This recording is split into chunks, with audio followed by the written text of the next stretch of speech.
bahawa Nabi Rasul, ya, Rasul Nabi Muhammad sallallahu alaihi wasallam membawa Al-Quran, kita dah bincang tadi, ya, iaitu dia ada beberapa fungsi. Yang pertama tilawah, yang kedua tazkiyah. Walladzi ba'atsa fil ummiyina rasulan minhum yatlu alaihim ayati. Tilawah ini baca, ya, membawakan bukti-bukti, dan bukan sekadar itu, wa yuzakkihim, tazkiyah, membersihkan jiwa ataupun diri, kemudian mengajarkan kitab, ilmu dan juga hikmah. Itu peranan Rasul, itu kesan daripada Al-Quran. Kesan daripada Al-Quran. Jadi ada berapa fungsi Rasul dan Al-Quran? Dalam ayat ini ada 4 fungsi. Tuliskan, 4 fungsi. Rasul hadir sebagai cikgu dan silibusnya adalah Al-Quran. Tuliskan di ruang komen, 4 fungsi.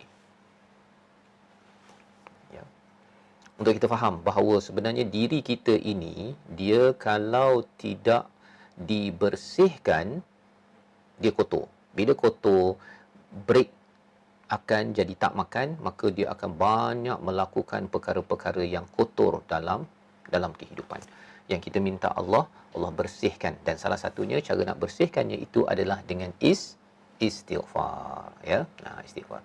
Jadi kita mungkin tengah tertanya-tanya kan, apa kaitan Rasul, Quran, istighfar? Itu yang saya nak bawa pada hari ini, bahawa apabila seseorang itu dia kembali pada Al-Quran, ya, dia akan menyucikan dirinya, dan bila dia kembali kepada Al-Quran, kepada Rasul, kesannya ialah dia akan membersihkan dirinya yang mudah untuk membuat perkara kotor.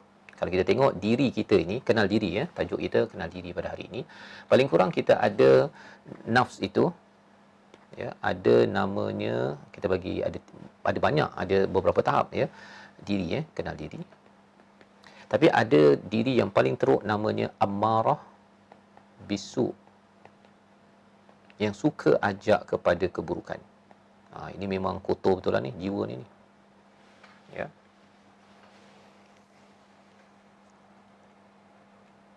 Ya.